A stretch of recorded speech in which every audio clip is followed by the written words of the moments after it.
पश्चिमी घाट में भले ही अंधेरा देर से होता हो, पर साए आपका पीछा उजाले में भी नहीं छोड़ते हैं। शनिवारम घाट रोड पर शाम का वक्त था।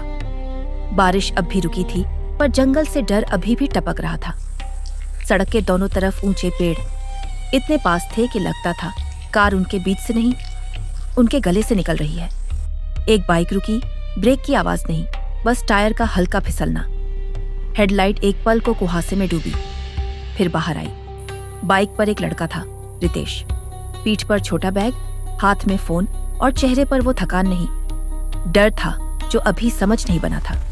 फोन की स्क्रीन पर एक मैसेज चमका, 7:17। शंख चट्टान के नीचे, अकेले। रितेश ने एक बार पीछे देखा।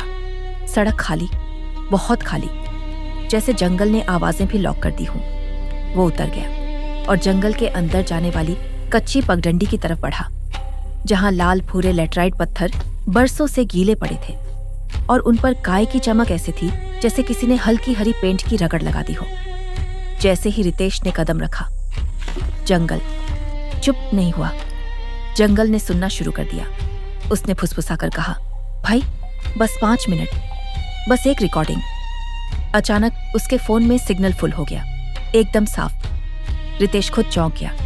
यहां तो अक्सर एक बार भी नेटवर्क नहीं मिलता। स्क्रीन पर कॉल आया, अननोन। रितेश ने डर निगलकर कॉल उठाया। हेलो? उधर से कोई आवाज नहीं, बस सांस, जैसे कोई बहुत पास खड़ा हो। रितेश ने डर दबाकर कहा, कौन है? बोलना। और उसी पल पीछे झाड़ियों में छप छप की हल्की आवाज हुई। कोई दौड़ा नहीं, कोई जानवर भी नहीं लगता था, बस गीली पत्तियों पर धीमे कदम। रितेश ने टॉर्च ऑन की।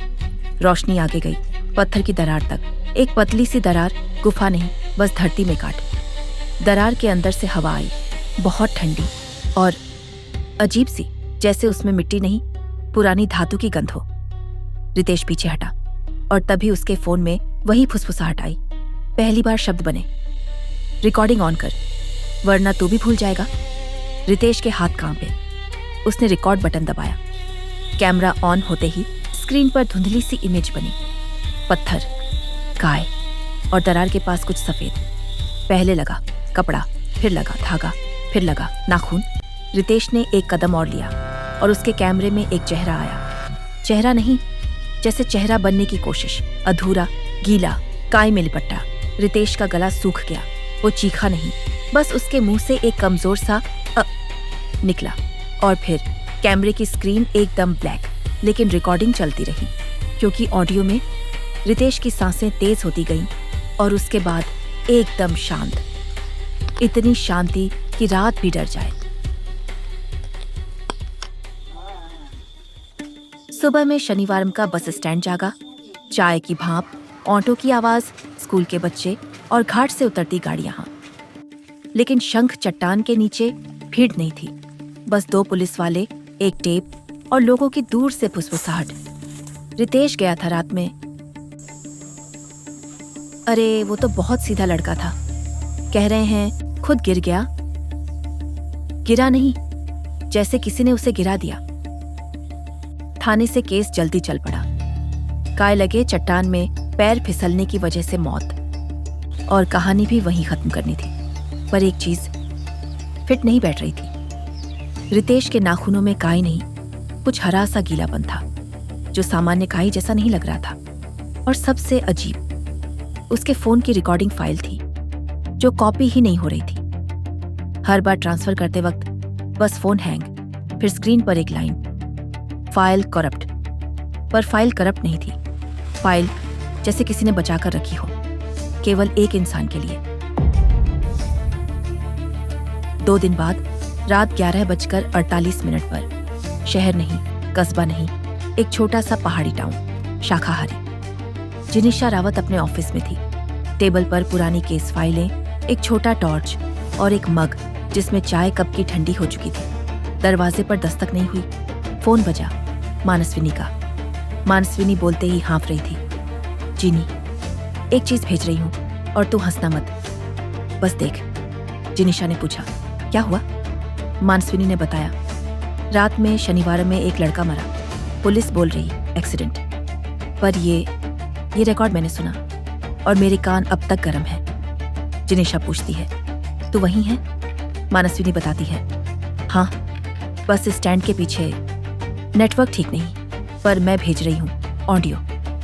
फिर धीमी आवाज, और सुन, ये भूत प्रेत वाला मामला लग रहा है। जिनिशा ने आंखें बंद की। भूत प्रेत, ये शब्द उसने अपनी जिंदगी में कई बार सुना था, ज्यादातर झूठ के लिए, कभी कभी सच छुपाने के लिए। मानसविनी ने फाइल भेज दी। जिनिशा ने प्ले दबाया। पहले 8 सेकंड बस हवा, फिर रितेश की सांसें, फिर वही आवाज बहुत पास से। रिकॉर्डिंग ऑन कर। और 1 सेकंड बाद ऐसी आवाज जैसे कोई गीली चीज पत्थर पर घिसट रही हो। फिर रितेश की सांस अचानक टूटती है और उसके बाद एक लाइन, धीरे, साफ, बिना गुस्से के, अब तू याद नहीं रख पाएगा। जिनिशा की उंगलियां मग पर कस गईं। वो धीरे बोली, मानसविनी, ये प्रैंक नहीं है। मानसविनी कहती है, मैं जानती हूं। और सुन, जिस जगह का नाम ऑडियो में आया, शंख चट्टान, वो जगह लोकल लोग रात में डर के मारे नहीं जाते। कहते हैं वहां गीली परछाई दिखती है। जिनिशा ने सांस ली, धीमी, जैसे दिमाग को ठंडा रख रही हो। ठीक है, जिनिशा बोली, आज ही मैं निकल रही हूं। रात 2:10 पर जिनिशा की गाड़ी घाट रोड पर चढ़ रही थी। फॉग लाइट में कुहासा छोटे छोटे टुकड़ों में कटता जा रहा था। दूर कहीं झरना गिर रहा था, पर आवाज भी दब कर आती थी। शनिवारम गांव कागज पर छोटा, पर रहस्य में बहुत बड़ा। यहाँ घर मिट्टी रंग के, छतें टिन की और दीवारों पर बारिश की नमी की रेखाएं। किसी घर के सामने दीपक जल रहा था, शांत, साधारण। जिनिशा ने उसे देखकर सिर झुकाया, आदर से, और आगे बढ़ गई। मानसविनी चाय की दुकान पर मिली। तू पागल है क्या, इतनी रात को यहां आ गई? पर उसकी आवाज में राहत थी, डर नहीं। जिनिशा मुद्दे पर आई, फाइल कहाँ है? मानसविनी ने फोन निकालकर कहा, ये वही फोन है, पुलिस ने फैमिली को लौटा दिया, ये कह के कि कुछ नहीं है इसमें। जिनिशा ने फोन हाथ में लिया।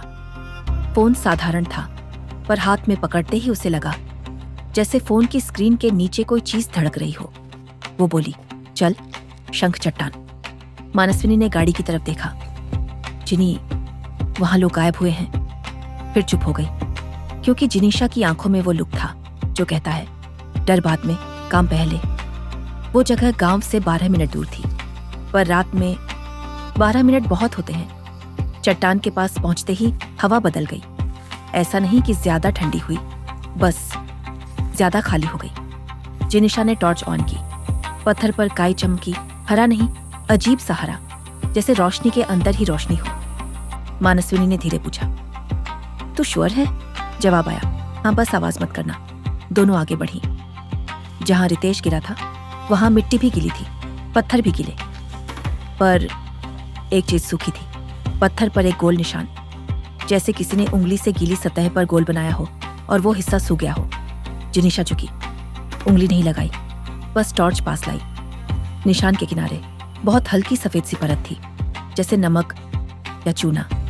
या मानसविनी पूछी, ये चौक है क्या? जिनिशा ने कहा, नहीं, चौक यहाँ नहीं टिकती, बारिश में बह जाती। ये कुछ और है। और तभी मानसविनी का फोन अपने आप वाइब्रेट हुआ। स्क्रीन ऑन हुई और बिना टच के कैमरा खुल गया। दोनों वहीं जम गई। फोन की स्क्रीन पर वही दरार, और दरार के पास एक छाया। मानसविनी ने घुटी आवाज में कहा, जिनी, पीछे। पर जिनिशा ने पीछे नहीं देखा। जिनिशा ने फोन के कैमरे में जूम किया। छाया का चेहरा नहीं था, पर शोल्डर के पास एक शेप था, जैसे कोई हुड पहन रखा हो। जिनिशा के दिमाग ने उसे तुरंत इंसान माना, और उसी पल फोन का कैमरा फिर ब्लैक। दूर जंगल में एक पत्थर गिरने की आवाज आई, छोटी, पर इस सन्नाटे में गोली जैसी लगी। जिनिशा ने टॉर्च बंद कर दी। मानसविनी भी फ्रीज। फिर धीमे से जिनिशा बोली, यहाँ कोई है और वो हमें देखने दे रहा है। मानसविनी घबराई। भूत? जिनिशा ने कहा, भूत नहीं, जो भी है उसे पता है हम डरेंगे। और तभी उनके पीछे पत्तों के बीच से एक कमजोर सी हंसी की आवाज आई। मानव हंसी नहीं, ऐसी भी नहीं जैसे जानवर, जैसे किसी ने गले में पानी भरकर हंसने की कोशिश की हो। मानसविनी की आंखें भर आईं, डर से नहीं, शौक से। ये क्या है?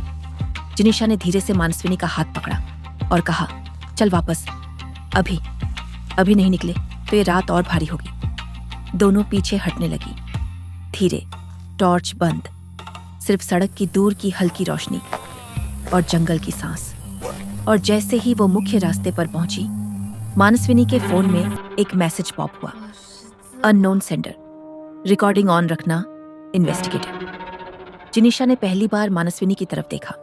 हम इस केस को चुने उससे पहले इस केस ने हमें चुन लिया है। रास्ते पर आकर दोनों ने जैसे सांस वापस ली। सड़क की दूर की पीली लाइट, गीली डामर और जंगल जो पीछे रहकर भी पीछे नहीं छूटा था। जिनिशा ने फोन लिया। उसने मैसेज का सेंडर खोला। नो आईडी, नो ट्रेस, न कोई प्रोफाइल, न कोई पिक्चर, न कोई सेव्ड नेम, बस खाली जगह। जिनिशा ने शांत आवाज में कहा, सुन, अभी घर नहीं जाएंगे, अभी थाने जाएंगे, क्योंकि अगर ये एक्सीडेंट नहीं है तो कोई न कोई जल्दी इसे एक्सीडेंट बना देगा। शनिवारम का थाना छोटा था। बाहर टीन की छत के नीचे एक बल्ब झूल रहा था। भीतर फर्श पर गीले जूतों के निशान, चाय का गिलास और दीवार पर पुराने पोस्टर पर नशा छोड़ो और चुप्पी अपराध है जैसे वाक्य, जिनका यहाँ कोई वजन नहीं था। डेस्क के पीछे बैठे हवलदार ने जिनिशा को ऊपर से नीचे देखा। मैडम, ये केस तो खत्म है, गिर गया लड़का, फिसलन थी, काई थी। जिनिशा ने बहस नहीं की। मुझे सिर्फ पोस्टमार्टम रिपोर्ट देखनी है और जो फोन रिकवरी मेमो बना है वो भी। हवलदार थके स्वर में कहता है, रिपोर्ट कल आएगी और फोन हमने परिवार को दे दिया। जिनिशा ने धीरे से कहा, फोन परिवार को दे दिया पर रिकॉर्डिंग की फाइल कॉपी नहीं हो रही, ये आपने किसी को बताया? हवलदार की पलक 1 सेकंड ज्यादा रुकी। किसने कहा कॉपी नहीं हो रही? मानसविनी बोल पड़ी, मैंने ट्राई किया, हर बार हैंग, हर बार फाइल करप्ट, कॉपी नहीं होती पर प्ले हो जाती है। हवलदार ने कुर्सी पीछे सरकाई। उसकी आवाज अब हल्की दब गई। मैडम, आप बाहर से आई हैं, यहाँ लोग इन बातों में नहीं पड़ते। शंख चट्टान का नाम सुनकर भी डर जाते हैं, लोग रात में उधर जाते नहीं। जिनिशा ने टेबल पर फोन रखा, स्क्रीन ऑन की। मैं भी डरने नहीं आई, मैं जानने आई हूं। हवलदार ने हवा में लंबी सांस छोड़ी, फिर धीरे से बोला, ठीक है, पर एक बात, रितेश के नाखून में जो हरा सा गीलापन है वो पोस्टमार्टम वाले डॉक्टर ने भी नोट किया है। काहे जैसा नहीं लगा उसको भी। जिनिशा की आंखें सीधे उठी। डॉक्टर का नाम? उसने बताया, डॉक्टर सोमन। जिनिशा ने तय किया, मुझे अभी मिलना है। हवलदार ने घड़ी देखी। अभी रात को। जिनिशा के अनुभव ने कहा, रात में ही तो लोग सच मिटाते हैं। वे मुर्दा घर पहुंचे। सरकारी हॉस्पिटल का पीछे वाला हिस्सा, बस नाम का साफ था। एक लाइट, एक स्टील का दरवाजा और अंदर ठंड, ऐसी ठंड जो गलाती नहीं, बस चुप कर देती है। डॉक्टर सोमन की आंखें लाल थीं। ये शायद नींद का नहीं, काम का असर था। उसने जिनिशा को देखकर कहा, आप इन्वेस्टिगेटर हैं? जिनिशा ने बस सिर हिलाया। डॉक्टर सोमन ने फाइल खोली। देखिए, मौत का कारण हेड इम्पैक्ट, फिसलकर सर पे चोट लगना संभव है, पर एक चीज नॉर्मल नहीं है। जिनिशा ने पूछा, वही हरा गीलापन? डॉक्टर सोमन ने सिर हिलाया। हाँ, नाखूनों के नीचे और हथेली के किनारे, जैसे लड़का पत्थर पकड़े हुए खींचा गया हो या उसने किसी चीज को पकड़कर खींचा हो। फिर वह रुका और सबसे अजीब, उसकी सांस की नली में गीला सा पराग जैसा जमा था। मानसविनी ने धीरे से पूछा, मतलब जंगल का कुछ? सोमन ने कहा, जंगल का कुछ, पर ऐसा नहीं जो मैं रोज देखता हूँ। मैंने सैंपल अलग रखा है। लेकिन मैडम, ये बात बाहर नहीं गई है और आप लोग भी सावधानी से काम करना। जिनिशा ने शांत स्वर में पूछा, सावधानी से क्यों? सोमन की आवाज एकदम नीचे चली गई। क्योंकि रिपोर्ट बनते बनते कुछ चीजें गायब भी हो जाती हैं और यहाँ गायब होना बहुत आम है। हॉस्पिटल से निकलकर रात और गहरी लगने लगी। मानसविनी कार में बैठी, दोनों हाथों से सीट पकड़कर बोली, जिनी, मेरे सिर में दर्द हो रहा है। जिनिशा ने तुरंत ब्रेक नहीं मारा, पर उसकी आवाज चौकस हो गई। कैसा दर्द? कब से? मानसविनी ने बताया, थाने से निकलने के बाद। और मुझे याद नहीं कि हवलदार ने चाय कब दी थी। जिनिशा ने पलट कर देखा। तू क्या कह रही है? हवलदार ने कोई चाय नहीं दी। मानसविनी एकदम चुप हो गई। तो मेरे दिमाग में चाय का स्वाद क्यों है? कार के अंदर कुछ सेकंड तक सिर्फ वाइपर की हल्की आवाज थी। जिनिशा ने गाड़ी रोक दी।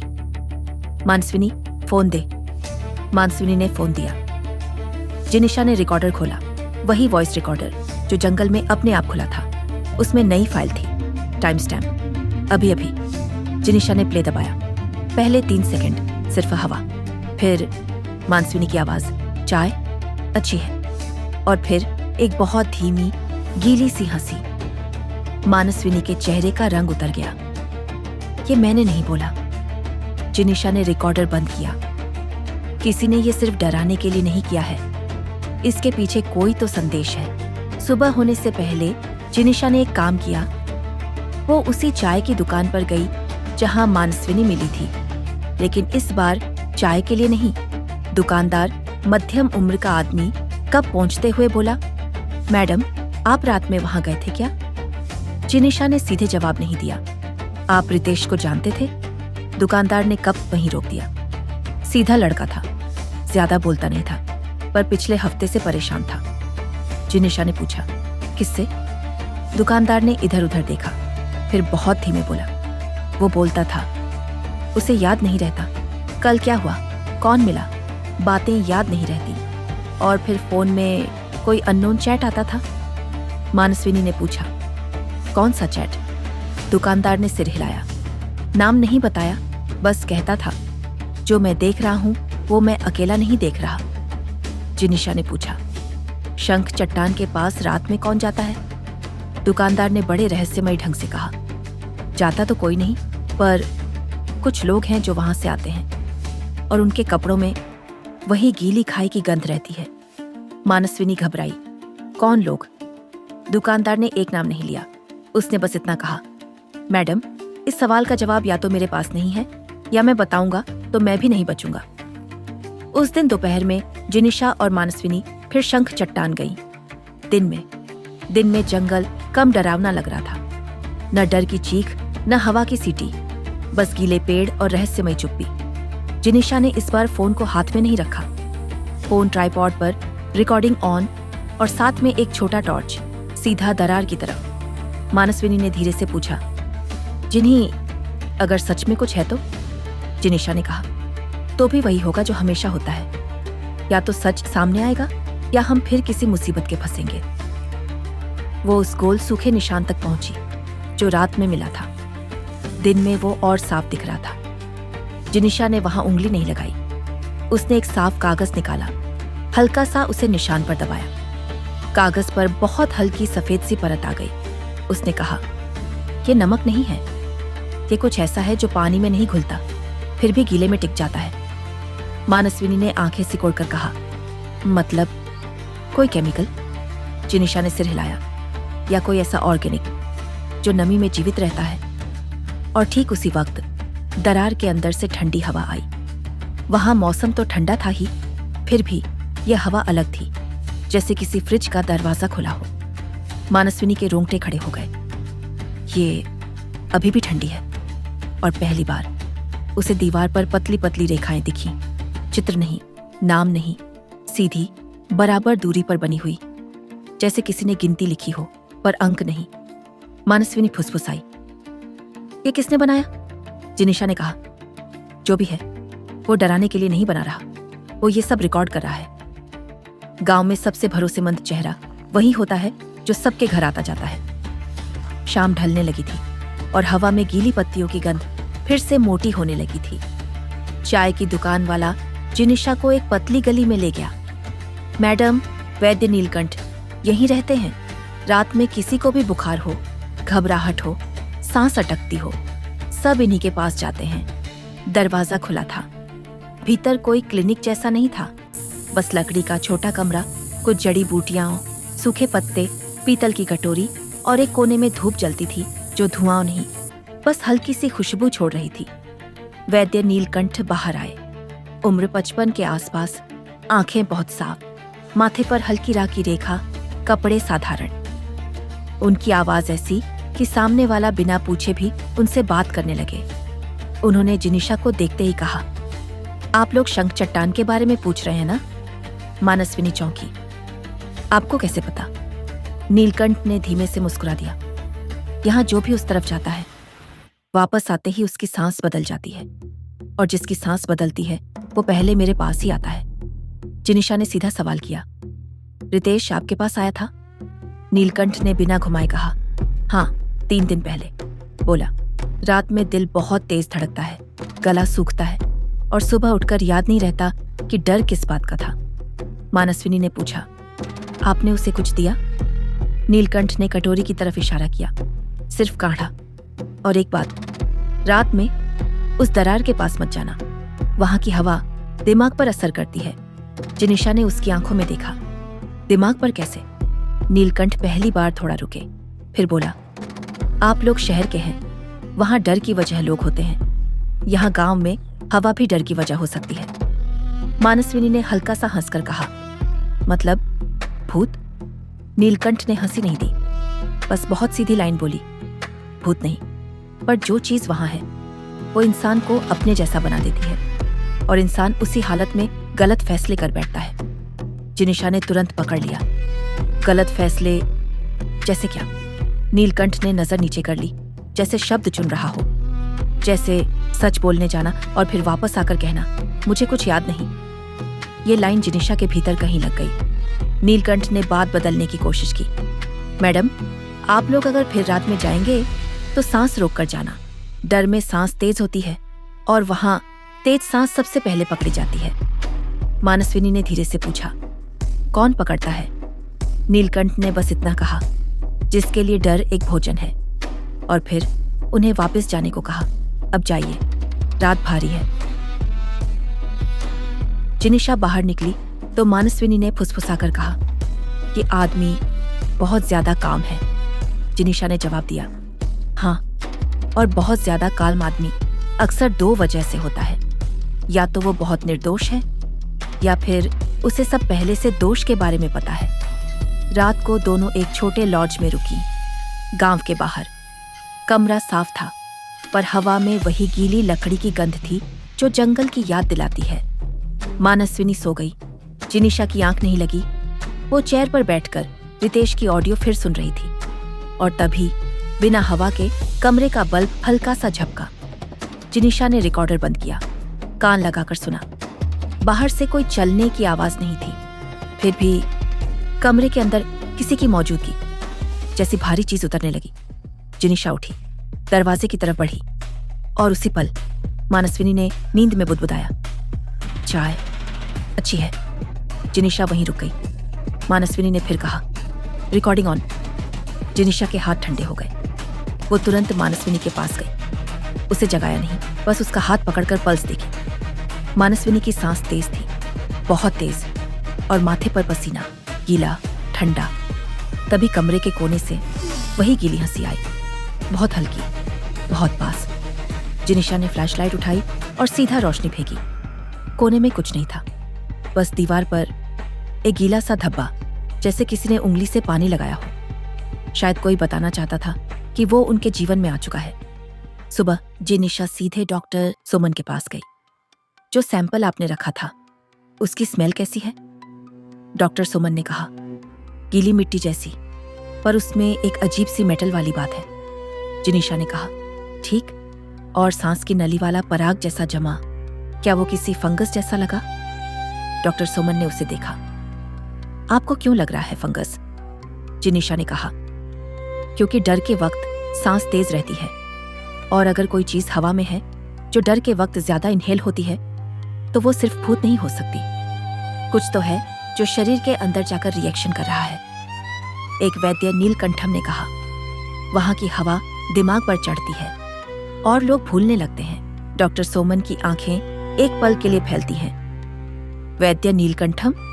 वो तो काफी ज्ञानी है, वो गलत बात कम बोलते हैं। मैडम, ये बात अगर सही निकली तो आप लोग सिर्फ केस नहीं देख रहे, आप लोग एक ऐसी चीज देख रहे हैं जो पूरे गांव का नजरिया भी बदल सकती है। शाम होते होते जिनिशा ने फैसला किया, आज रात फिर शंख चट्टान। लेकिन इस बार देखने नहीं, पकड़ने। मानसविनी ने विरोध नहीं किया, उसने बस कहा, जिनी, अगर आज कुछ हुआ तो? जिनिशा ने बात काट दी, तो आज रिकॉर्डिंग रुकनी नहीं चाहिए। रात 12:11, दोनों उसी जगह, torch of, phone on, recording on. दरार के पास पहुंचते ही हवा फिर बदल गई, ठंडी नहीं, खोखली, जैसे गहरी सांस लेने पर भी हवा पूरी नहीं मिल रही। और तभी मानसविनी के फोन की स्क्रीन अपने आप ऑन हुई, कैमरा खुला, और इस बार ब्लर नहीं था। स्क्रीन पर साफ दिखा, दरार के पास एक इंसानी आकृति, कंधे पर हुड जैसा कुछ। चेहरा दिखाई नहीं दे रहा था, पर शरीर का झुकाव, खड़े होने का तरीका, ये इंसान था। मानसविनी ने फुसफुसाकर कहा, देख देख वो। जिनिशा ने फोन से आंख नहीं हटाई, और उसी पल फोन के स्पीकर से एक लाइन निकली, बहुत साफ, बहुत शांत, जैसे किसी ने मुस्कुराकर कहा हो, अब तुम दोनों भी भूलने लगोगी। और तभी टॉर्च बिना हाथ लगे ऑन हो गई, एकदम तेज। रोशनी सीधे दरार पर पड़ी और इंसानी आकृति गायब। ऐसा लगा वो कभी थी ही नहीं। लेकिन जमीन पर, गीले पत्थर पर एक चीज रह गई, सफेद सी पतली परत का नया गोल निशान, पहले से भी बड़ा, जैसे किसी ने वहीं उंगली रखकर दबाई हो। जिनिशा ने धीरे से कहा, मानसविनी, ये भूत नहीं है, ये ट्रिगर है। मानसविनी कांपती आवाज में बोली, ट्रिगर किसका? जिनिशा ने दरार की तरफ देखा और कहा, किसी चीज का जो डर पर पलता है, और किसी इंसान का जो डर को हथियार बना रहा है। और उसी वक्त दोनों के पीछे झाड़ियों में, बहुत दूर नहीं, कोई बहुत हल्का सा खांस पड़ा, इंसानी खांसी, बिल्कुल असली। जिनिशा ने बिना पीछे देखे कहा, हमारे पीछे कोई है। मानसविनी ने दबे स्वर में पूछा, क्या करें? जिनिशा ने बहुत शांत, बहुत साफ कहा, भागेंगे नहीं, आज पहली बार हम उसे देखकर ही जाएंगे।